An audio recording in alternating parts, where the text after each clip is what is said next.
अब अपन बात करते हैं कोडल प्रोविजंस के लिए। जैसे मैंने आपको बीम और स्लैब में आपको बताया था कि इतना इतना आपके पास मिनिमम रीइंफोर्समेंट मैक्सिमम रीइंफोर्समेंट होना चाहिए। जैसे मैंने आपको याद होगा, आपको स्लैब में जैसे मैंने बताया था कि मिनिमम रीइंफोर्समेंट आपके पास जो तो एरिया ऑफ रीइंफोर्समेंट जो हम प्रोवाइड करते हैं वो कितना हम प्रोवाइड करते हैं 0.12% और 0.15% of cross sectional area, depending on कि वो माइल्ड स्टील है कि वो HYSD बार से। सिमिलरली अपन यहाँ पर कॉलम्स के बारे में भी सारी चीज़ें हम यहाँ पर डिस्कस करेंगे। तो यहाँ पर मैं टॉपिक लिख लेता हूँ, सम IS 456/2000 codal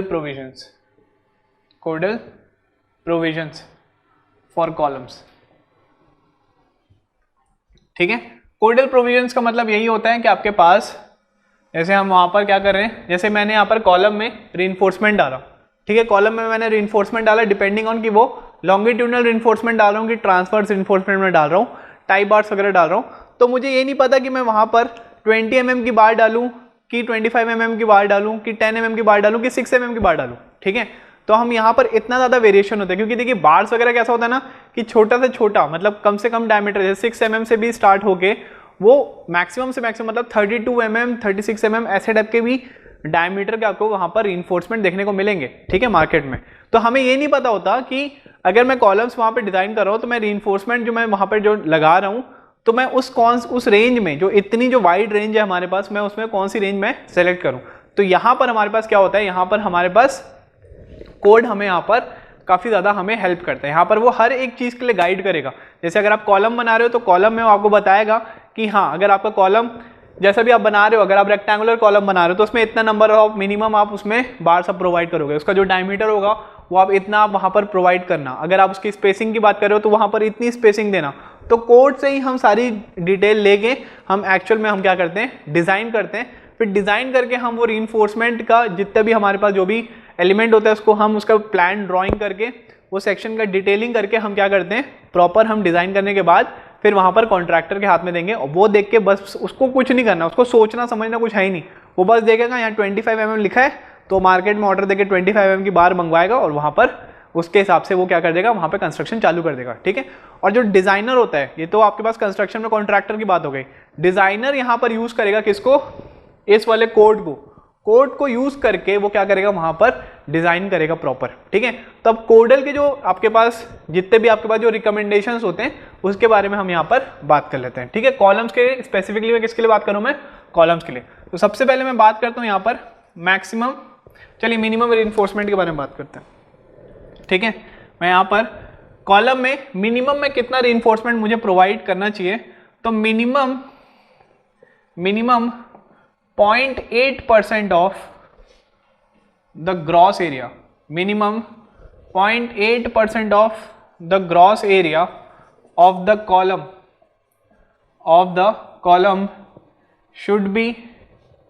should be provided for steel reinforcement।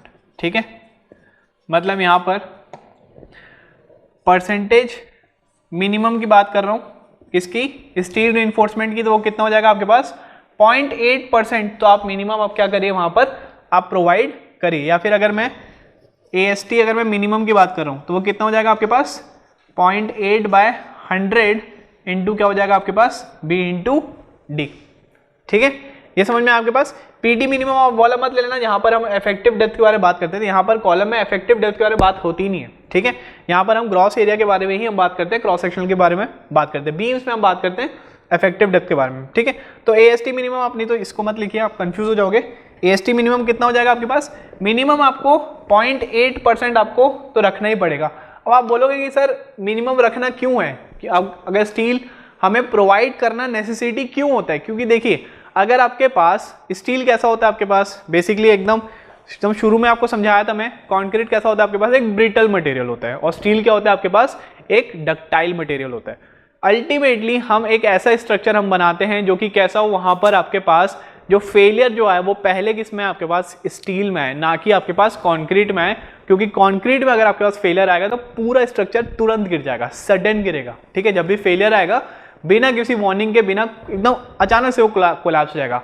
लेकिन अगर स्टील में फेलियर नहीं आया है पहले किसमें फेलियर आ गया, सॉरी कंक्रीट में फेलियर नहीं आया, पहले स्टील में फेलियर आया, तो आपको देखने को मिलेगा कि स्ट्रक्चर में स्टील वगैरह कैसे हो गया आपके पास फेलियर होके वो बाहर आ गए, उसमें कोरोजन आ गया, उसमें सारी चीज़ें जो भी आपके पास फेलियर हो रहा है वो स्टील में आ रहा है, बट स्टिल कंक्रीट अपनी जगह में क्या है आपके पास सेफ है। तो आपको यहाँ पर पहले समझ में आ जाएगा कि हाँ ये वाली जो बिल्डिंग है, ये वाली बिल्डिंग खराब हो गई है, यहाँ पर क्या हो गया आपके पास फेलियर वहाँ पर आ सकता है। तो हमें एक प्रायर वार्निंग मिल जाती है कि ये वाला जो आपके पास जो स्ट्रक्चर है वहाँ पर क्या हो सकता है, आपके पास फेलियर आपको देखने को मिल सकता है, लेकिन वो तुरंत कोलैप्स नहीं होती है। तो हमेशा मिनिमम आपके पास मिनिमम रीइंफोर्समेंट नोट करके लिख लेना, minimum reinforcement is required for any type of, किसी को भी आप डिजाइन कर रहे हो, बीम स्लैब जिसको भी डिजाइन कर रहे हो, is required to have minimum ductility, to have minimum ductility. ठीक है, डक्टिलिटी मतलब आपके पास जो फेलियर आएगा वो कैसा आएगा, वो सडन नहीं मिलेगा, या फिर आप बोल सकते हो to avoid brittle failure, to avoid brittle failure और sudden failure, to avoid brittle failure और सडन फेलियर। ठीक है, इसलिए हम क्या करते हैं यहाँ पर मिनिमम रीइंफोर्समेंट को हम क्या करते हैं यहाँ पर प्रोवाइड करते हैं हमेशा। तो कॉलम के लिए कितना बोला है, कॉलम के लिए उसने बोला आपको कितना लेना है, 0.8% लेना है किसका, आपको क्रॉस सेक्शनल एरिया या फिर ग्रॉस एरिया आप बोल दीजिए, उसका आप कितना ले लोगे, आप 0.8% आपको उतना स्टील रीइंफोर्समेंट आपको प्रोवाइड करना पड़ेगा। ठीक है, तो ये क्या था आपके पास फर्स्ट पॉइंट। सिमिलरली अगर मैं सेकंड पॉइंट की बात करूं, मैक्सिमम रीइंफोर्समेंट, मैक्सिमम रीइंफोर्समेंट इन कॉलम्स, इन कॉलम्स। ठीक है, तो ये ध्यान दीजिएगा, आप यहां पर 6% प्रोवाइड करेंगे ऑफ क्रॉस सेक्शनल एरिया। ठीक है, कंडीशन क्या है आपके पास, व्हेन कंडीशन है आपके पास when bars are not overlapped, when bars are not overlapped. अगर मेरी राइटिंग छोटी लग रही होगी ना तो मैं जो भी लिखता हूँ तो मैं वहाँ पर आपको बोलते जाता हूँ, तो हो सकता है अगर आपको राइटिंग अच्छे समझ में नहीं आ रही होगी तो मैं जो बोल रहा हूँ उससे आप थ्रू आप क्या कर सकते हैं, लिख सकते हैं। ठीक है, बेसिकली होता क्या है ना, वीडियो लेक्चर्स में ऐसा होता है कि अगर मैं स्टूडेंट लोग को पढ़ा रहा हूँ तो वहाँ पर अगर कोई भी परेशानी होती है तो सामने वाला स्पीक करके हमें बता सकता है कि हाँ सर यहाँ पर ये चीज़ आप कुछ कमी है, आप इस चीज़ को फिक्स कर दीजिए। बट यहाँ पर कैसा होता है, ये वन वे है। ठीक है, मैं सिर्फ बोल रहा हूँ और वहाँ से मुझे रिस्पॉन्ड नहीं आ रहा है, तो हो सकता है मैं कहीं कहीं पर हो सकता है मिस्टेक्स वगैरह भी हो सकती है, हो सकता है कहीं कहीं पर आपको उतना अच्छे से मज़ा नहीं आ रहा होगा, बट वो चीज़ मेरे को समझ में नहीं आ रही क्योंकि कैसे जा रहा है, टोटल वन वे जा रहा है। तो आप फिर भी कमेंट करके आप इसको बता दीजिएगा। वैसे ये प्री रिकॉर्डेड होता है, अपलोड ये बाद में होता है, तो इसी कारण अगर कहीं पर कोई दिक्कत आ रही है तो इसलिए मैं साथ साथ बोलते भी रहता हूँ, आप उसको क्या कर सकते हैं, नोट डाउन कर सकते हैं।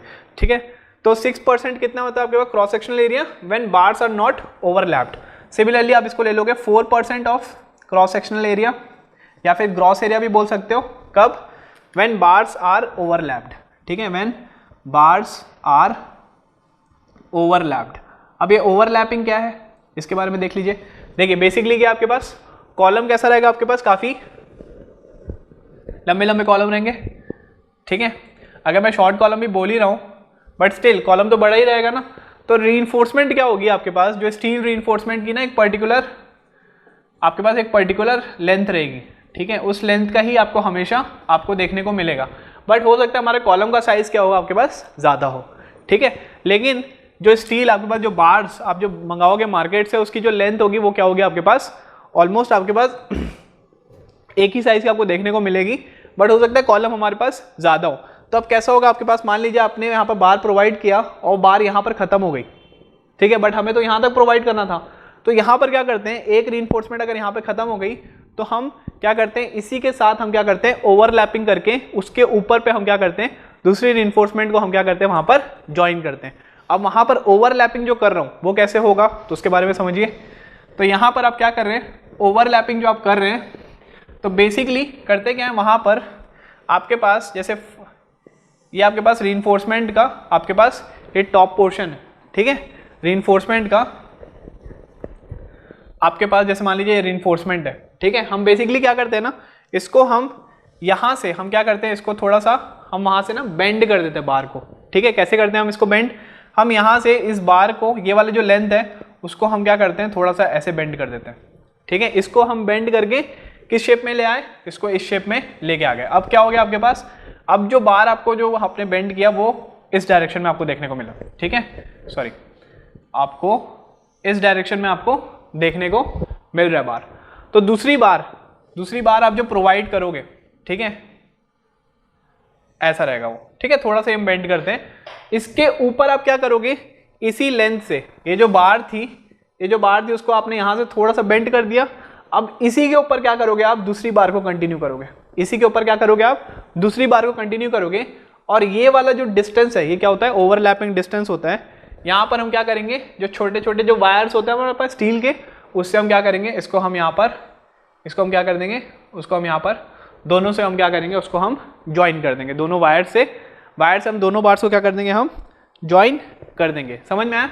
तो इसको हम बोलते हैं ओवरलैपिंग। ये क्या हो गया आपके पास, दिस इज योर ओवरलैपिंग। मतलब एक रीइंफोर्समेंट थी, वो यहीं पर खत्म हो जा रही थी, तो मैंने क्या किया, उसको थोड़ा सा यहाँ से मैंने उसको यहाँ से मैंने थोड़ा सा मोल्ड कर दिया। और दूसरी बार को मैं फिर यहाँ से स्टार्ट कर रहा हूँ और दोनों को मैं क्या कर दे रहा हूँ, वहाँ पर ओवरलैप कर दे रहा हूँ। तो अगर आप ओवरलैपिंग कर रहे हैं तो आपके पास जो मैक्सिमम आपके पास जो रीइंफोर्समेंट है वो कितना होना चाहिए, आपके पास 4% होना चाहिए। अगर आप ओवरलैपिंग नहीं कर रहे हैं बार्स में, तो वहाँ पर आपके पास कितना प्रोवाइड कर सकते हो, 6% से ज़्यादा प्रोवाइड नहीं कर सकते। मैक्सिमम आप 6% ऑफ क्रॉस सेक्शनल एरिया ही आप क्या कर सकते हैं, वहाँ पर प्रोवाइड कर सकते हैं। क्लियर? तो ये था आपके पास मैक्सिमम रीइंफोर्समेंट का। अब आप बोलोगे कि सर मैक्सिमम रीइंफोर्समेंट में भी लिमिटेशन क्यों है? ठीक है, आप 6% तक ही क्यों बोल रहे हो, हम और ज़्यादा भी तो करा सकते हैं। क्योंकि आप बोलोगे कि सर हम जितना स्टील रीइंफोर्समेंट हम जितना बढ़ाएंगे, स्टील को हम जितना इंक्रीज करेंगे, उतना ही हमारे पास क्या हो जाएगा, स्ट्रेंथ भी इंक्रीज हो जाएगा। हाँ ठीक है, बात तो सही है। स्टील आप जितना बढ़ाएंगे उतना ही ज़्यादा क्या होगा आपके पास, जो स्ट्रक्चर में, कॉलम में या फिर स्लैब में, बीम में, फुटिंग में क्या हो जाएगा, आपका स्ट्रेंथ तो क्या हो जाएगा आपके पास, बढ़ते रहेगा। बट बेसिकली होगा क्या ना, कि आपके पास जब बहुत सारे अगर आप स्टील लगा दोगे, ठीक है, बहुत सारे आपने क्या किया वहाँ पर स्टील प्रोवाइड कर दिया, उसके बाद क्या करें आप, जब कास्टिंग कर रहे हैं, आप जब उसमें कंक्रीट को जब आप पोर कर रहे हैं, तो बेसिकली क्या होगा आपके पास, कंक्रीट पोर करने के बाद हम क्या करेंगे, वहाँ पर जब कंपैक्शन करेंगे ना उसमें कंक्रीट को, तो जो कंपैक्शन होगा वो अच्छे से नहीं होगा। एग्रीगेट्स वगैरह क्या होंगे आपके पास, वो स्टील रीइंफोर्समेंट के कारण क्या हो जाएगा आपके पास, अच्छे से क्या हो जाएगा, वो कॉम्पैक्ट नहीं होगा अगर वहाँ पर स्टील रीइंफोर्समेंट ज़्यादा होगी। तो यहीं पर आप एक और पॉइंट लिख सकते हैं कि मैक्सिमम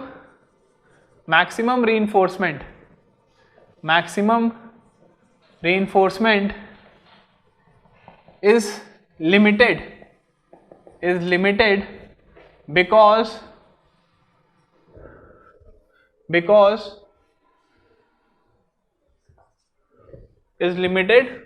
because मत लिखें, is limited to avoid congestion or to have adequate compaction, ठीक है। अगर आप यहां पर इससे ज़्यादा अगर आप प्रोवाइड कर देंगे तो वहाँ पर क्या होगा आपके पास, जो मटेरियल्स जो है कंक्रीट के एग्रीगेट्स वगैरह जो आपके पास रहेंगे, वाटर आपके पास जो रहेगा वो क्या हो जाएगा आपके पास, अच्छे से क्या हो जाएगा आपके पास, वहाँ पर कॉम्पैक्शन आपको वैल्यू आपको देखने को नहीं मिलेगी। और कॉम्पैक्शन अगर आपके पास कम हुआ, ठीक है, कॉम्पैक्शन आपको अच्छे से लिमिटेड, आपको कॉम्पैक्शन वहाँ पर नहीं हुआ, तो क्या हो जाएगा आपके पास, जो उसकी जो स्ट्रेंथ जो रहेगी वो बहुत ज़्यादा क्या हो जाएगी आपके पास, डिक्रीज हो जाएगी। ठीक है, तो इसीलिए कॉम्पैक्शन वगैरह को ध्यान में रखते हुए भी हम स्टील रीइंफोर्समेंट को बहुत ज़्यादा हम प्रोवाइड वहाँ पर नहीं कर सकते। ठीक है, तो ये क्या था आपके पास, मिनिमम में कितना देंगे हम 0.8%, मैक्सिमम में डिपेंड करता है 4% या 6%, डिपेंड करता है कि आप वहाँ पर बार क्या कर रहे हैं, ओवरलैपिंग कर रहे हैं कि ओवरलैपिंग नहीं कर रहे हैं। ठीक, नेक्स्ट आता है आपके पास थर्ड, मिनिमम डायमीटर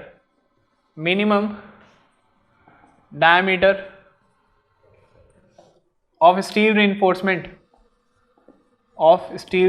कॉलम के लिए कितना हो जाएगा वो, इट इज 12 mm। ठीक है, minimum diameter of steel reinforcement कितना हो जाएगा आपके पास, 12 mm। आईएस कोड ने बोला है 12 mm से नीचे डायमीटर की बार्स को आप क्या करोगे, यूज नहीं करोगे। क्यों? क्योंकि देखिए आपके पास ये क्या, आपके पास कॉलम है, और कॉलम एंटायरली क्या हो रहा है यहाँ पर, एंटायरली क्या आ रहा है यहाँ पर, कंप्रेशन आ रहा है। एंटायरली क्या आ रहा है यहाँ पर, कंप्रेशन आ रहा है। बेसिकली क्या होगा आपके पास, यहाँ पर आपने बार प्रोवाइड किए, ठीक है, बेसिकली आपने यहाँ पर बार प्रोवाइड किए। अब कंप्रेशन आपके पास आ रहा है, मैं एक बार को मैं यहाँ पर ड्रॉ कर रहा हूँ, जैसे मान लीजिए ये आपके पास एक बार है, ठीक है, ऊपर से क्या आ रहा है, ये कंप्रेशन आ रहा है। अब आपको पता है कि जो बार है आपके पास कंप्रेशन में क्या हो जाएगा आपके पास, ये बार में क्या हो जाएगा आपके पास, यहाँ पर आपको बकलिंग देखने को मिलेगा। इस बार में क्या होगा आपके पास, बकलिंग देखने को मिलेगा। क्यों? क्योंकि अगर मैं इंडिविजुअल अगर मैं बार की बात करूं तो ये कैसा है, इसका स्लेंडरनेस रेशियो क्या हो जाएगा आपके पास, बहुत ज़्यादा हो जाएगा। लेकिन अगर मैं इसकी डायमीटर थोड़ी मैं इंक्रीज कर दूं, इसकी मैं डायमीटर थोड़ी सी मैं क्या कर रहा हूँ, इंक्रीज कर दे रहा हूँ, तो स्लेंडरनेस रेशियो क्या हो जाएगा उसका, थोड़ा सा कम होते जाएगा। तो वहाँ पर जितना ज़्यादा डायमीटर का आप क्या कर रहे हैं, आप बार प्रोवाइड कर रहे हैं, आपके पास स्लेंडरनेस रेशियो कम होते जाएगा और बकलिंग का इफेक्ट क्या हो जाएगा वहाँ पर, कम होते जाएगा। इसी कारण हम क्या कर रहे हैं, वहाँ पर एक मिनिमम आपको एक डायमीटर दे दिया गया है, उससे कम आप डायमीटर आप प्रोवाइड नहीं कर सकते। क्यों? क्योंकि अगर आप उससे ज़्यादा कम अगर आप डायमीटर प्रोवाइड करोगे तो आपके पास एक बहुत ही थिन रीइंफोर्समेंट है और बहुत ही ज़्यादा लंबी रीइंफोर्समेंट है, तो वहाँ पर बकलिंग बहुत ही ज़्यादा इनफाइनाइट आपको देखने को मिल सकती है। ठीक है, तो इसीलिए आपको यहाँ पर मिनिमम आपको बोला है 12 mm तो लेना ही लेना, उससे कम 10 mm, 8 mm, 6 mm वाली डायमीटर आप मत लेना लॉन्गिट्यूडनल रीइंफोर्समेंट के लिए। ठीक है, नेक्स्ट डायमीटर हो गया। नेक्स्ट अपन बात करते हैं मिनिमम नंबर ऑफ बार्स की, मिनिमम नंबर ऑफ बार्स के बारे में बात करते हैं। ठीक है, तो बेसिकली आपको यहाँ पर बोला गया है कि आप यहाँ पर 4 बार्स ले सकते हैं। किसके लिए? जब आपके पास क्रॉस सेक्शन कैसा है, आपके पास रेक्टेंगुलर है, कॉलम का क्रॉस सेक्शन कैसा है आपके पास, रेक्टेंगुलर है। सिमिलरली आप यहाँ पर 6 बार ले सकते हैं जब आपके पास क्रॉस सेक्शन कैसा है आपके पास, सर्कुलर है। ठीक है, कॉलम कैसा है आपके पास, एक सर्कुलर कॉलम है, तो वहाँ पर ठीक है, अगर आपके पास एक सर्कुलर कॉलम है तो वहाँ पर आपको मिनिमम आपको वहाँ पर 6 बार्स, तो मिनिमम आपको 6 बार्स आपको वहाँ प्रोवाइड करना ही चाहिए। उससे कम अगर आप प्रोवाइड करोगे तो वहाँ पर क्या हो जाएगा, आपका कॉलम फेल हो जाएगा।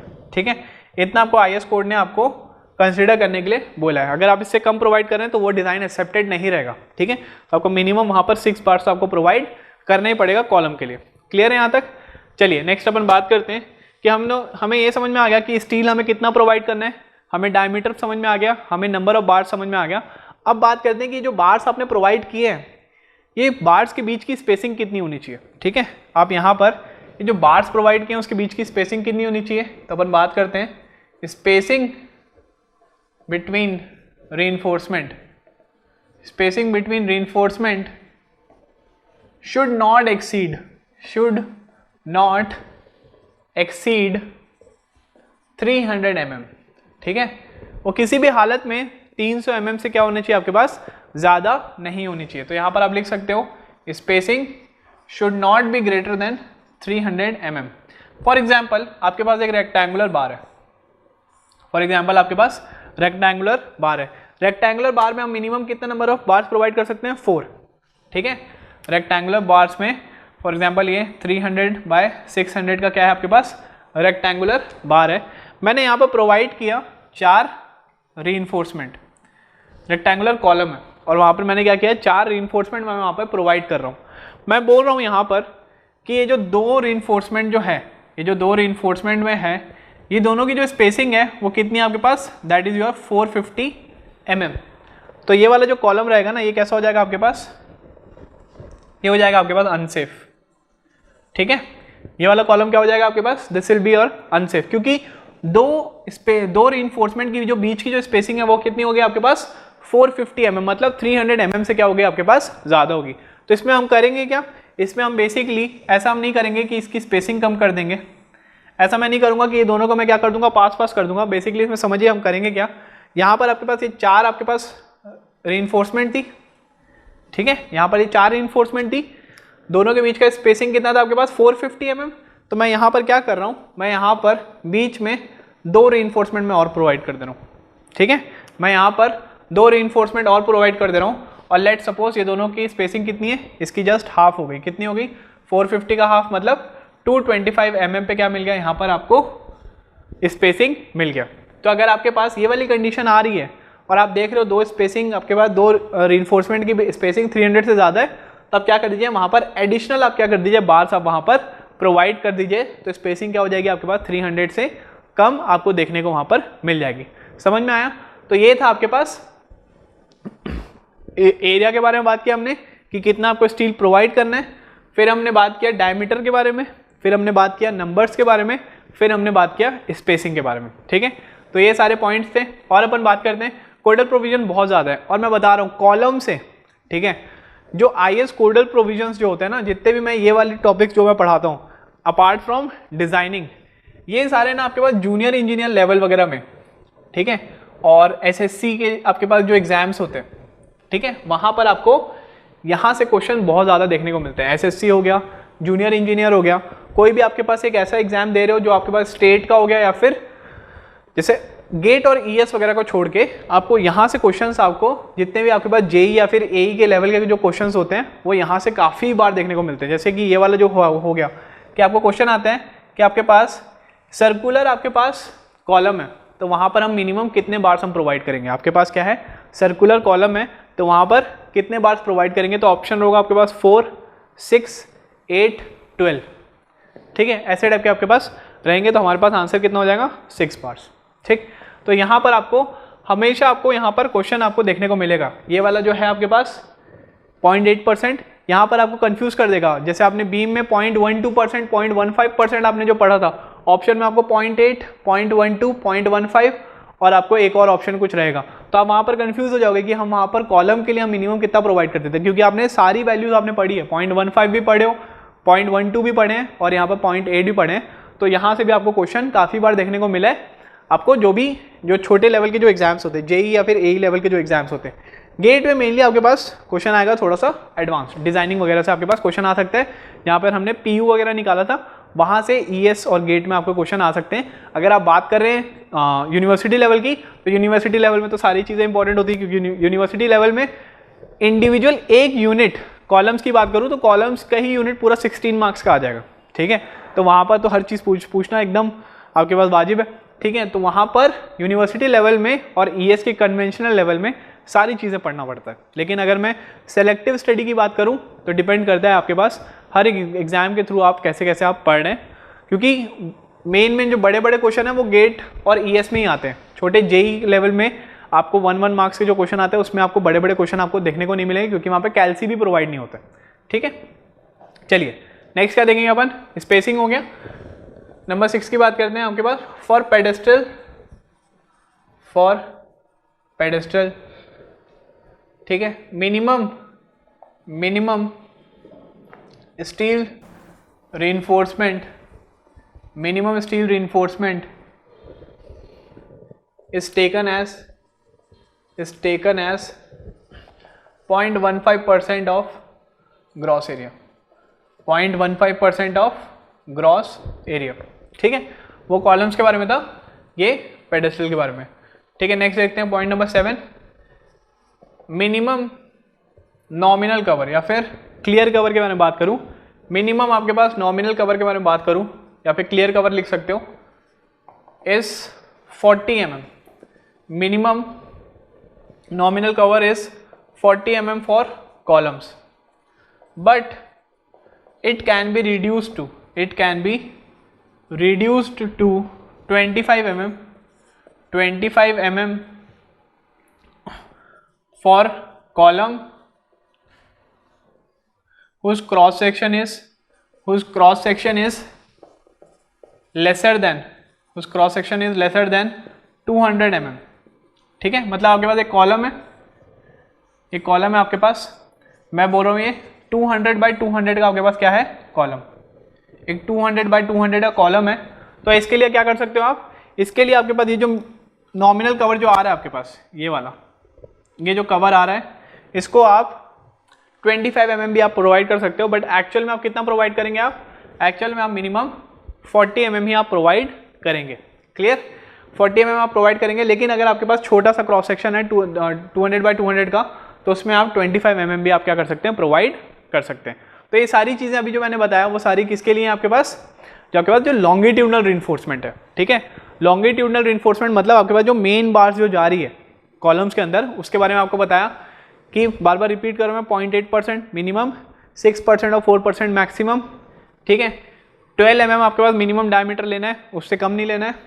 रेक्टेंगुलर के लिए 4 बार्स प्रोवाइड करोगे, सर्कुलर के लिए 6 बार्स प्रोवाइड करोगे।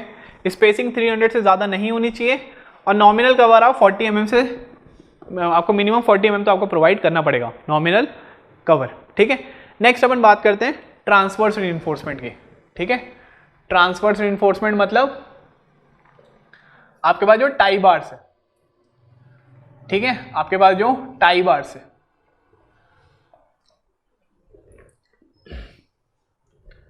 ठीक है।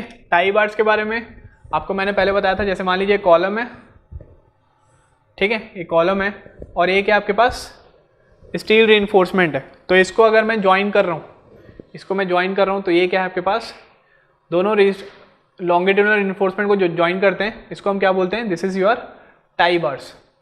मतलब टाई बार्स का मतलब ही क्या है कि हम लॉन्गिट्यूडनल बार्स को हम क्या कर रहे हैं, टाई करके रख रहे हैं, ठीक है, इसलिए हम क्या बोल रहे हैं इसको, टाई बार्स। अब टाई बार्स का मेनली फंक्शन क्या होगा आपके पास, देखिए अगर आपके पास लॉन्गिट्यूडनल बार्स जो है, ये जो लॉन्गिट्यूडनल बार जो अंदर में मैंने जो बनाया है, इसके ऊपर क्या आ रहा है, लोड आ रहा है, कंप्रेशन, तो ये वाली जो बार्स है ये क्या करेंगे आपके पास, ये बकल करने की कोशिश करेंगे। ये वाली जो बार्स है वो क्या करेंगे आपके पास, बकल करने की क्या करेंगे आपके पास कोशिश करेंगे। तो इसलिए हम क्या करते हैं, जो भी हम लॉन्गिट्यूडनल बार्स हम जो प्रोवाइड करते हैं उसको हम क्या कर देते हैं, बांध देते हैं, ठीक है। टाई बार से हम क्या कर देते हैं उसको, हम जैसे आप बीम्स में जैसे हम स्टीरअप्स जो प्रोवाइड कर रहे थे, सेम उसी वे में हम क्या कर रहे हैं, यहाँ पर कॉलम्स को हम टाई बार्स यूज करते हैं और हम क्या करते हैं, सारी लॉन्गिट्यूडनल रीइंफोर्समेंट को आपस में क्या करते हैं, वहाँ पर हम उसको रिंग्स प्रोवाइड कर देते हैं, ठीक है। तो वो क्या करेगा आपके पास कि जब कंप्रेशन आपके पास आएगा तो ये जो लॉन्गिट्यूडनल रीइंफोर्समेंट में जो बकलिंग आपको देखने को मिलेगी, टाई बार क्या कर देगा, उस बकलिंग को क्या कर देगा, वहाँ पर उसको रेजिस्ट कर देगा, ठीक है, उसको बकल होने से आप क्या कर देगा, रोक देगा। तो वहाँ पर आपको बकलिंग देखने को नहीं मिलेगी टाई बार्स लॉन्गिट्यूडनल रीइंफोर्समेंट में, ठीक है। तो अगर मेन फंक्शन की बात करूँ टाई बार्स की, तो यहाँ पर आप लिख सकते हो tie bars are used to prevent buckling of longitudinal reinforcement, to prevent buckling of longitudinal reinforcement, ठीक है। आपसे क्वेश्चन वाइवा में पूछ सकते हैं कि आप जो टाई बार आप जो यूज कर रहे हो वो उसका फंक्शन क्या है, ठीक है। जैसे कि अगर मैं बीम्स में बात किया, बीम्स में हम जो वहाँ पर हम जो स्टीरअप जो प्रोवाइड करते थे, वहाँ पर उसका मेन फंक्शन क्या था, वहाँ पर बकलिंग का फंक्शन नहीं आ रहा था, ठीक है। वहाँ पर मत बोल देना बीम्स में आ गई सर यहाँ पे स्टीरअप्स यूज कर रहे हैं ताकि आपके हमारे जो लॉन्गिट्यूडनल बार्स हैं उसमें क्या आ जाए, बकलिंग ना आ जाए, बहुत गलत इंप्रेशन चले जाएगा। बकलिंग कहाँ पर आ रही है आपके पास, कंप्रेशन में आपको देखने को मिल रही है, ठीक है। मतलब कंप्रेशन में मतलब कॉलम्स में, बीम्स में क्या क्यों स्टीरअप्स हम प्रोवाइड कर रहे थे, क्योंकि वहां पर आपके पास जो शेयर स्ट्रेसेस जो आ रहा था, जो शेयर फोर्स जो आपको आ रही थी, उसको रेजिस्ट कराने के लिए हम वहां पर स्टीरअप्स प्रोवाइड कर रहे थे। लेकिन यहाँ पर उसका फंक्शन क्या हो गया, यहाँ उसका फंक्शन ये हो गया कि लॉन्गिट्यूडनल बार्स में जो बकलिंग आएगी, सिर्फ उसको रोकने के लिए हम वहां पर क्या कर रहे हैं, सिर्फ उसको रोकने के लिए हम यहाँ पर टाई बार्स हम यहाँ पर प्रोवाइड कर रहे हैं, ठीक है। टाई बार्स कंप्रेशन में कोई फोर्सेस वगैरह रेजिस्ट नहीं करता, ठीक है। बेसिकली लॉन्गिट्यूडनल बार्स जो थे यही आपके पास कंप्रेसिव फोर्सेस को क्या करेंगे, रेजिस्ट करेंगे। टाई बार्स में उसका कोई योगदान नहीं रहेगा। टाई बार्स का बस फंक्शन ये रहेगा कि वो लॉन्गिट्यूडनल बार्स जो कि कंप्रेशन में जो आपके पास प्रोवाइड किए हैं उसको बकल होने से रोकने के लिए हम वहाँ पर क्या प्रोवाइड किए हैं, टाई बार्स। दूसरी चीज, एक और फंक्शन अगर मैं बोलूँ तो tie bars are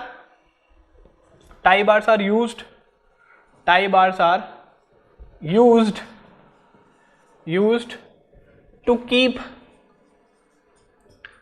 the longitudinal bars in position,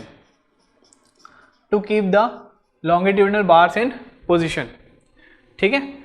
अगर यहाँ पर मैं टाई बार्स अगर प्रोवाइड नहीं करूंगा, सिर्फ लॉन्गिट्यूडनल बार्स ही प्रोवाइड किया, तो क्या होगा आपके पास, वो आपके पास अपनी पोजीशन में हेल्ड कैसे रहेगा, उसको भी तो हमें बांध के रखना पड़ेगा ना, अपनी पोजीशन में कैसे हेल्ड रहेगा। जैसे ही आप कंक्रीट वगैरह डाले तो कोई इधर चले गया, कोई उधर चले जाएगा, ठीक है। तो इसीलिए हम क्या करते हैं, वहाँ पर टाई बार से हम यूज करके सारी लॉन्गिट्यूडनल रिइंफोर्समेंट को हम क्या करते हैं, बांध के रखते हैं, ताकि आपके पास जो आपके पास लॉन्गिट्यूडनल रिइंफोर्समेंट जो है वो अपनी जगह पे क्या करें, आपके पास प्रॉपर प्लेस्ड रहे। दूसरी चीज़ क्या होगी आपके पास, जब आप मटेरियल डालेंगे तो मटेरियल भी क्या हो जाए आपके पास, प्रॉपरली क्या हो जाए आपके पास, डिस्ट्रीब्यूट हो जाए, वहाँ पर कहीं पर भी कंजेशन आपको देखने को ना मिले। तो अगर मैं यहाँ पर टाई बार्स की अगर मैं बात करूँ, अगर मैं यहाँ पर कोर्डल प्रोविजन आपको टाई बार्स के लिए जो देखने को मिला है उसके बारे में अगर बात करें, तो सबसे पहले अपन बात करते हैं किसके, सबसे पहले बात करते हैं अपन डायमीटर के, कि आप जो लॉन्गिट्यूडनल बार्स की आपने जो डायमीटर आपने जो प्रोवाइड की है वो तो ठीक था, लेकिन टाई बार्स के लिए आप कितना डायमीटर आप प्रोवाइड करोगे। टाई बार्स के लिए आप कितना डायमीटर प्रोवाइड करोगे, तो इसके अंदर आ जाएगा, चलिए इसी के आगे लिख लेते हैं। पॉइंट नंबर क्या है आपके पास, this will be point number 8, ठीक है, this will be point number 8, clear. तो यहाँ पर मैं बोल रहा हूँ डायमीटर ऑफ ट्रांसवर्स रिइंफोर्समेंट या फिर tie bars, diameter of tie bars.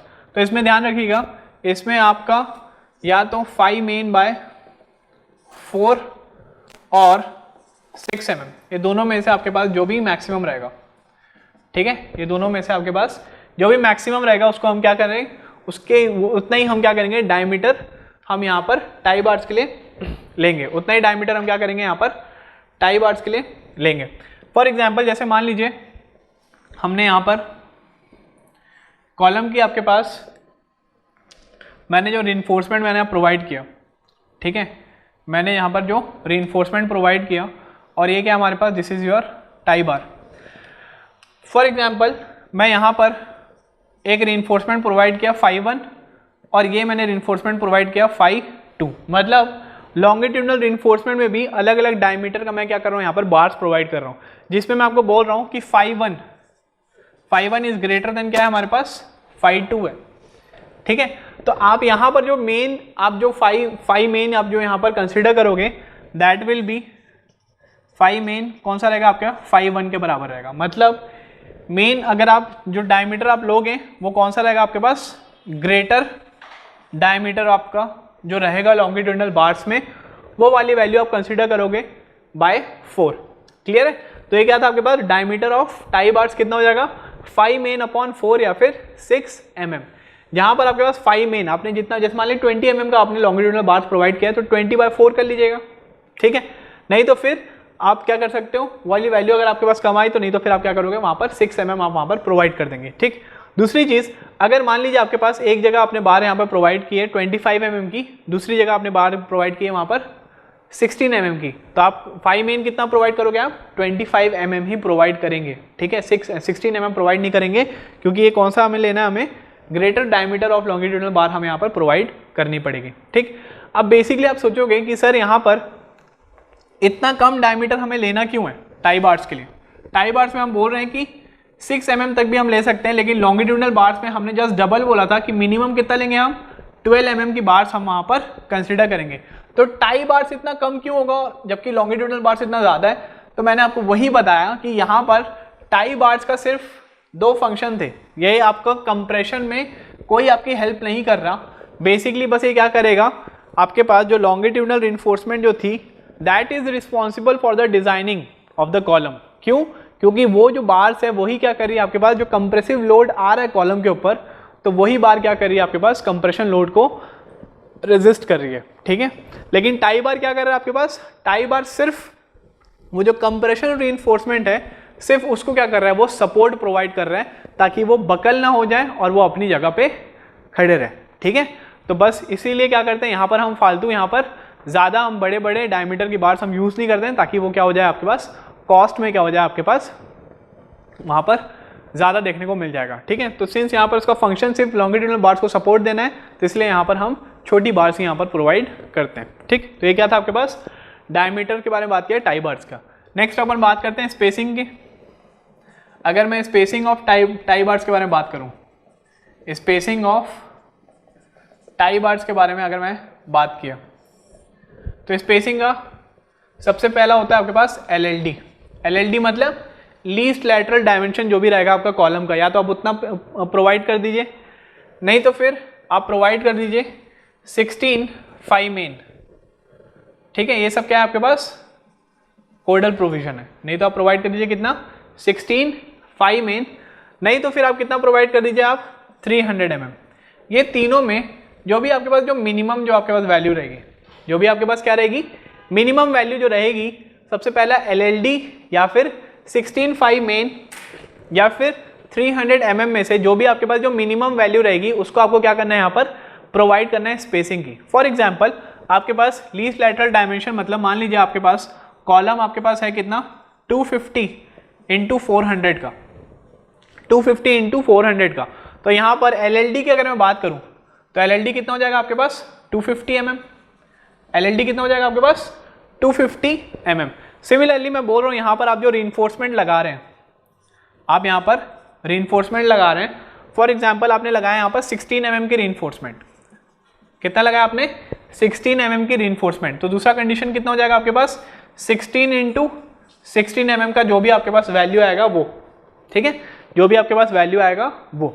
और तीसरा है क्या आपके पास 300 mm, तीसरा क्या आपके पास 300 mm। तो स्पेसिंग हमेशा आप ज़्यादा वाला स्पेसिंग यूज़ करोगे वैल्यू या फिर कम वाला, तो स्पेसिंग हमेशा कम से कम वैल्यू जो आती है हम हमेशा वाली यूज़ करते हैं, ठीक है। स्पेसिंग हमेशा जो मिनिमम से मिनिमम वैल्यू जो आएगी हम उसको यूज़ करते हैं, तो हमेशा आपके पास स्पेसिंग में आपके पास मिनिमम ही लिखा होगा, कभी मैक्सिमम नहीं लिखा होगा, ठीक है। तो यहाँ पर आपके पास ये तीनों कंडीशन में जो भी आपके पास मिनिमम आएगा उसको हम यूज़ कर लेंगे। अब बात करो मैं मिनिमम की, तो एक और कंडीशन मैं बता देता हूँ। फॉर एग्जाम्पल यहाँ पर जैसे मैंने बताया 16 mm है, मान लीजिए आपके पास दो टाइप की बार है, एक आपके पास है 25 mm की लॉन्गिट्यूडनल रिइंफोर्समेंट में और दूसरी आपके पास है 16 mm की। तो अब यहाँ पर 5 मेन आप कितना लोगे, 25 mm लोगे कि 16 mm लोगे? अगेन यहाँ पर भी आप कितना लोगे, 16 mm ही लोगे, यहाँ पर आप 25 mm नहीं लोगे। क्यों?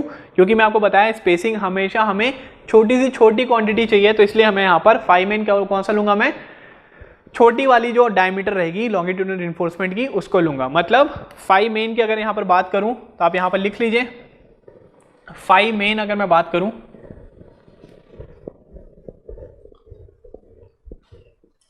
तो यहाँ पर आपके पास जो 5 मेन जो रहेगा, मेन मतलब मेन रिइंफोर्समेंट मतलब लॉन्गिट्यूडनल वाली बार, तो वो कौन सा आपके पास रहेगा, that is the minimum diameter of longitudinal reinforcement, of longitudinal reinforcement. या फिर आप लिख लीजिए फॉर एग्जांपल आपके पास दो टाइप के आपके पास है, यहाँ पर आप बना लेना। एक है आपके पास 5.1 है आपके पास 25 mm का, और यहाँ पर 5.2 है आपके पास 16 mm की बार से, ठीक है। 5.2 कितना है आपके पास 16 mm की बार से, तो यहाँ पर 5 मेन जो रहेगा, 5 मेन कितना रहेगा आपके पास 16 mm। क्लियर? तो हमेशा आप यहाँ पर ध्यान रखिएगा कि जो 5 मेन जो रहेगा वो कौन सा रहेगा आपके पास, द शॉर्टर बार, या फिर शॉर्टर बार नहीं बोल सकते, जिसका आपके पास डायमीटर कम रहेगा। तो यहाँ पर minimum diameter of longitudinal reinforcement, ठीक है। तो ये तीनों में से आपके पास जो वैल्यू सबसे कम रहेगी वो वाली वैल्यू को हमें क्या करना है, वहाँ पर उस वैल्यू को कंसिडर करके हमें वहाँ पर स्पेसिंग प्रोवाइड करनी पड़ेगी। समझ में आई चीज़ें? तो यहाँ पर बहुत सारी चीज़ें थी याद करने के लिए, लेकिन अगर आप कोई छोटा एग्जाम्स अगर आप दे रहे हो, जेई वगैरह का या फिर एई वगैरह का एग्जाम दे रहे हो, गेट ईएससी नहीं दे रहे हो, तो वहाँ पर आपके पास कोडल प्रोविजन बहुत ज़्यादा इंपॉर्टेंट हो जाता है, ठीक है। कोडल प्रोविजन से वहाँ पर क्वेश्चंस काफ़ी ज़्यादा देखने को मिलते हैं, स्पेशली कॉलम्स में। जैसे मैंने बताया था 6 बार्स वाला ये काफ़ी बार आ चुका है, ठीक है। मिनिमम रीइंफोर्समेंट आपको जो पूछा है वो आपके पास आ चुका है। ट्रांसवर्स रीइंफोर्समेंट आपके पास जो है, इसके जो दो क्लॉज जो मैंने बताया स्पेसिंग और डायमीटर, यहाँ से काफ़ी बार क्वेश्चन आपको देखने को मिल चुके हैं। तो यहाँ से इधर से तो आपको गेट और ईएस में भी देखने को मिले हैं, ट्रांसफर रीइंफोर्समेंट से गेट और ईएस में भी आपको क्वेश्चन देखने को मिले हैं। बाकी नंबर्स कितने प्रोवाइड करना है, स्पेसिंग कितनी होनी चाहिए, मिनिमम मैक्सिमम रीइंफोर्समेंट कितना है, उसमें आपको बेसिकली आपके पास छोटा लेवल जो एग्जाम्स होते हैं जूनियर इंजीनियर वगैरह के लेवल्स का, वहाँ पर आपको देखने को मिलेगा। गेट ईएससी में वहाँ पर आपको क्वेश्चन कम देखने को मिलते हैं, ठीक है। तो ये क्या था आपके पास, ये सारे थे आपके पास कोडल प्रोविजंस। इसके बाद अपन देखेंगे आगे, इसको आप बहुत अच्छे से नोट डाउन कर लीजिएगा, सारी वैल्यूज़ को आप अच्छे से हाईलाइट करके रखिएगा। आरसीसी और आपके पास जो स्टील स्ट्रक्चर्स जो होते हैं उसमें ये जो कोडल प्रोविजंस होता है, आरसीसी में कौन सा IS 456-2000 और स्टील स्ट्रक्चर्स में कौन सा IS 800, ठीक है। तो ये दोनों में आपको जो कोडल प्रोविजंस जो मैं आपको बता रहा हूँ, IS कोड ने क्या क्या चीज़ें स्पेसिफाई करके रखा है, नंबर्स का, डायमीटर का, स्पेसिंग का, अलग अलग चीज़ें, वो सारी चीज़ों से आपके पास क्वेश्चंस आपको बहुत देखने को मिलते हैं इन कॉम्पिटेटिव एग्जाम्स, ठीक है। यूनिवर्सिटी लेवल के लिए अगर आप तैयारी कर रहे हो तो ये सारी चीज़ें आपको याद होनी चाहिए। बट बेसिकली अगर आपके पास कोडल प्रोविजन से क्वेश्चन नहीं आए तो डिजाइनिंग से तो क्वेश्चन आपको देखने को मिलेगा कन्वेंशनल में, यूनिवर्सिटी और आपके पास ईएस के कन्वेंशनल में, ठीक है।